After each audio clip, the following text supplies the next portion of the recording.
Hey, Shalom. First and foremost, want to give all praises to Yahweh, Ba'ashem Yahushai, Ba'ashem Kakadash, double honors to the elders and apostles of GMS. Salutation to the elect in the four corner of this earth, pushing this truth in sincerity and in meekness. Right?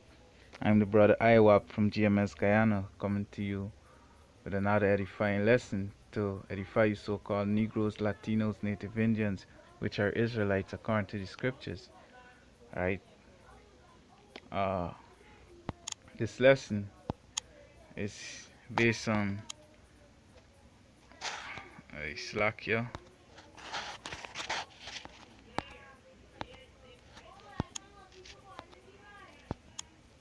Yeah, this lesson is based on the book of Matthew, right?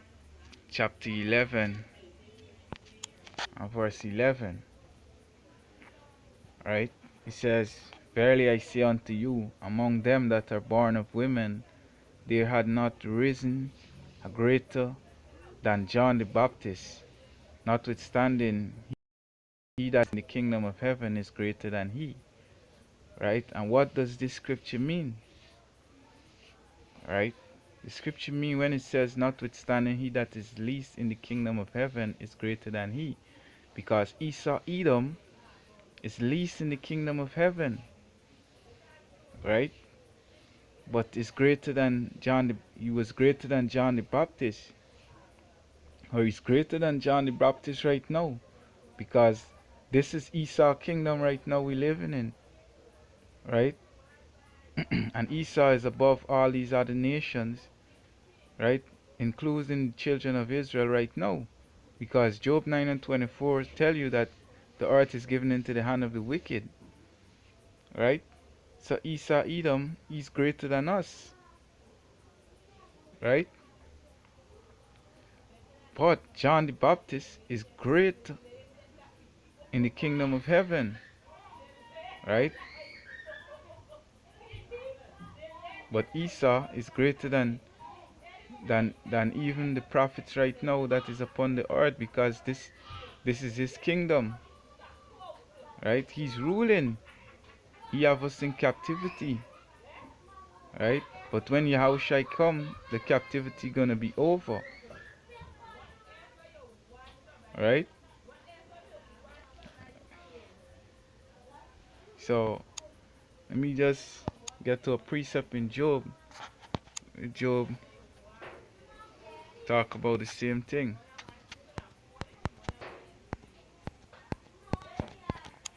right? It's Job 30 and verse 1. It says, "But now they that are younger than I have me in derision," right? And what derision mean? The meaning of derision is like to mock, right? And if you can take it, Job represents the children of Israel, right? So let me read it back. It says, "But now they that are younger than I have me in derision," right? They're mocking us. These so-called white man, they're mocking the children of Israel right now, right? "Whose fathers I would have disdained to set with the dogs of my flocks," right? And the word disdain means to scorn or to refuse, right?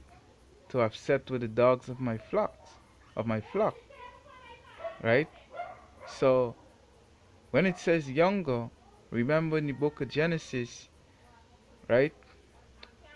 Or this even more better, right? Because when when the Most High create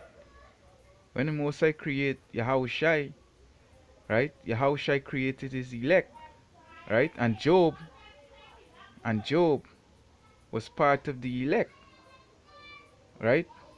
So these are the nations, they come they come way after the elect, right? So we are older for them. And even in the book of Genesis talk about when Esau sold his birthright to Jacob, even though when you read that Jacob was born after uh, Esau, right? But Esau, he sold his birthright to Jacob, right? Which rightfully Jacob is the firstborn, right? Which rightfully Jacob is the firstborn, right? So Esau, he did the right thing through the Spirit. He sold his birthright to who it belongs to, right? So Israel had to get a blessing. So that make us older than them, and they're younger, right? So this is talking about Esau Edom, right? Verse 2 it says, "Yea, whereto might the strength of their hands profit me, in whom old age was perished. For want and famine they are solitary, fleeing into the wilderness, former time desolate and waste." Right? Salakia. Right? Salakia. It says, "Who cut up mallows in the bushes and juniper roots for their meat?" Right? It says, "They were driven forth from among men. They cried after them that as thief, as after a thief." Right? Verse 6. Right?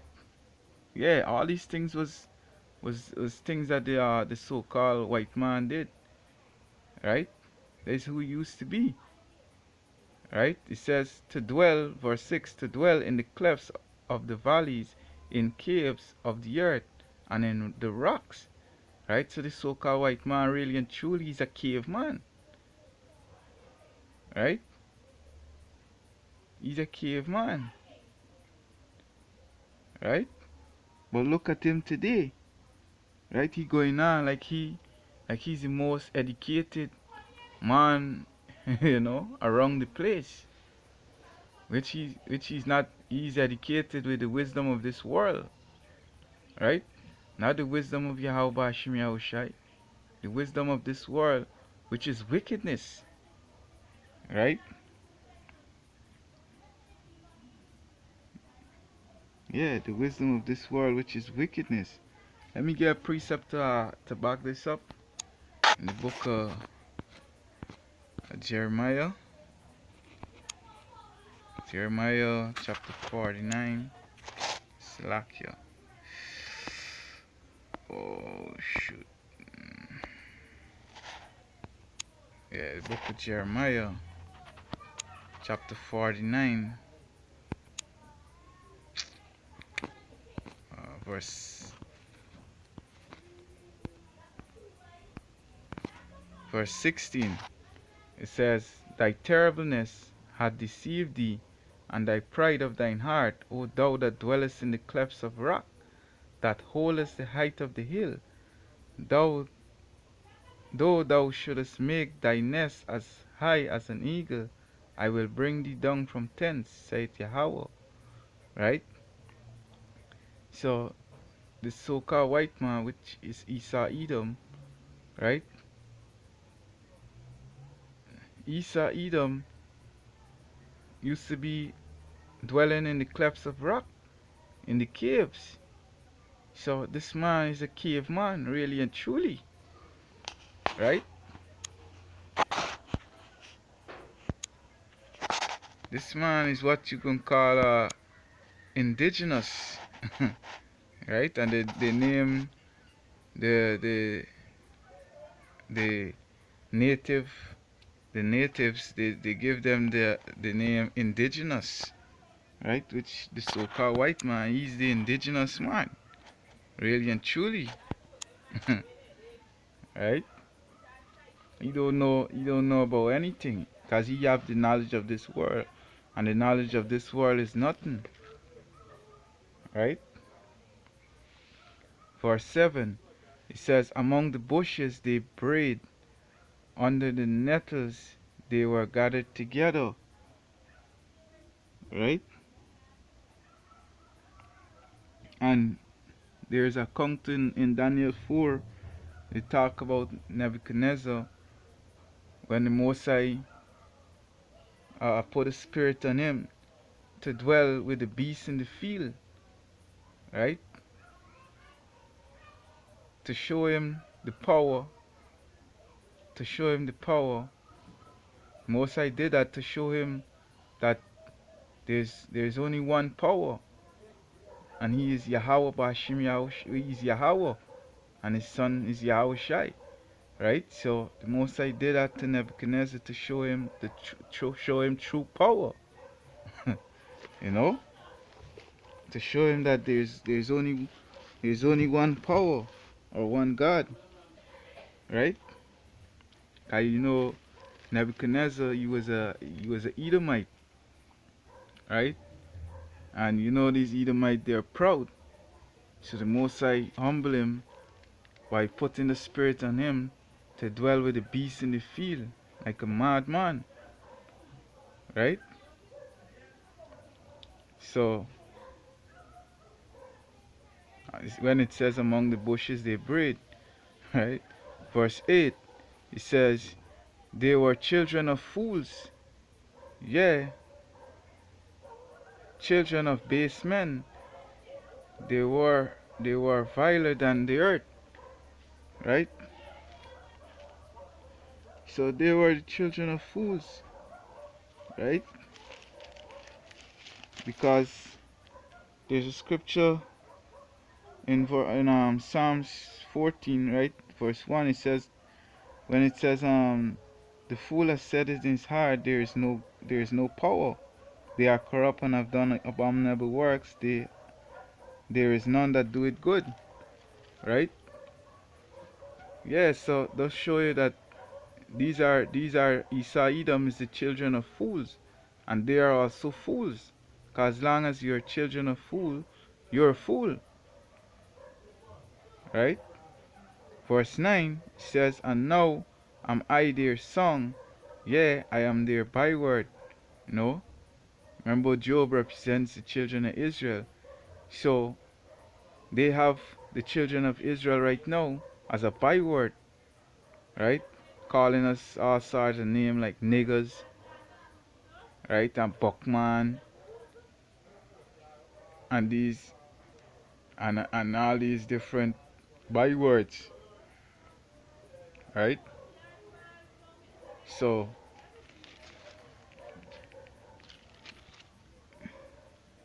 yeah, the so-called white man, you know, he's he's just a wicked motherfucker, right? He's just a wicked man. So right now he's in rulership, right? Because let me get his precept. Okay, let me just get his precept, right, to show that he's the ruler right now, right? It's Job 9 and 24. It says the earth is given into the hand of the wicked. He covered the faces of the judges thereof. If not, where and who is he? Right? So Esau Edom, he's the wicked. Right? He's the wicked. So the earth is given to him. Right? So right now he's in rulership. Right? So that's why the scriptures tell us in let me get back this book. In the book of Mathew, chapter 11, verse 11. This is why the scripture says, verily I said unto you, among them that are born of women, there had not risen a greater than John the Baptist. Notwithstanding, he that is least in the kingdom of heaven is greater than he. Right? Because Esau Edom is going to be the least in the kingdom of heaven. Because Esau Edom, he going into, along with these other nations, right? They're going into hardcore slavery. But they're going to be They're gonna be serving as slaves in righteousness, not as they had us in wickedness, right? We can deal with them righteously, right? But they gonna go they gonna be in hardcore slavery, right? And Esau Edom after 1,000 years, after you rebuild back the earth, right? He's gonna be destroyed forever from the face of the earth. So he's least in the kingdom of heaven. Even these other nations, these Elamites, which is the East Indian, the Moabites, which is the Chinese, the Ammonites, which is the Japanese, they are even greater than him, right? They are even better off than him, right? Because he's least than these other nations, right? They are even better off than Esau because they're gonna die and come back and still be in slavery. But Esau Edom, he gonna be wiped out from the face of the earth forever. Thus saith Yahweh Hashem Yahushai. Right? So, and if you could receive it, John the Baptist, he's Elijah. Right? That makes him great in the kingdom of heaven. Right? That makes him great in the kingdom of heaven. Because he's a prophet. He's a elect man. Right? And not just any prophet. John the Baptist is a greater prophet. A great prophet. Right? He's a great prophet because he's the one who used to come to redeem. Let me don't use the word. He's the one who used to come to bring back the children of Israel to the power, to teach them about Yahweh Hashem Yahushai, to bring them back to the power. Because when the children of Israel went off in the time of Elijah, right? Elijah was the one to make them believe again in Yahweh Hashem Yahushai, right? And John the Baptist, he came and made the way for Yahushai to come, right? He come and foretold of the coming of Yahushai, right? So that makes John the Baptist great, right? So hope this lesson was edifying to you so-called Negroes, Latinos, Native Indians, right? Shalom, Rakata, until next time. Abad Babal.